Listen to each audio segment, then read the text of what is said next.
Mangailangan ng libo-libong dayuhang manggagawa ang Taiwan sa mga susunod na buwan. Prioridad sa hiring ang mga Pilipino.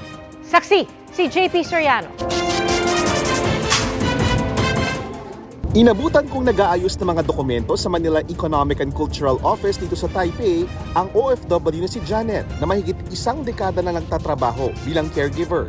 Mag-e-extend kasi siya ng isa pang taon bago tuluyang magretiro sa Pilipinas. Nagpatayuan ko ng bahay, tapos nakapagpatayo ng bahay ko namin ng magulang ko. Ang galing at dedikasyon sa trabaho ng mga Pilipino gaya ni Janet ang dahilan ayon sa Labor Representative ng Pilipinas kaya nais ng Taiwan na kumuha pa ng mas maraming Pilipinong manggagawa. Partikular sa service and hospitality sector na target palawakin pa sa mga susunod na buwan. Daan-daang libong manggagawa raw mula sa ibang bansa ang target makuha, pero isa ang mga Pilipino sa mga prioridad sa hiring. The target is mga December daw mag-a-announce na, and something like 800,000 workers. Mataas din daw ang demand ngayon para sa mga Pinoy English teacher. Ayon sa MECO, may bilingual program ang Taiwan o yung pagtuturo para maging bihasa rin sa wikang Ingles, kaya nais nilang makakuha pa ng mga guro. Yung let passer na teacher ay averaging 72,000 NT, so that's around 130,000 pesos a month. Yung mga non-let passers, yung sa mga cram school, mga 40,000 NT, so mga 70,000 pesos.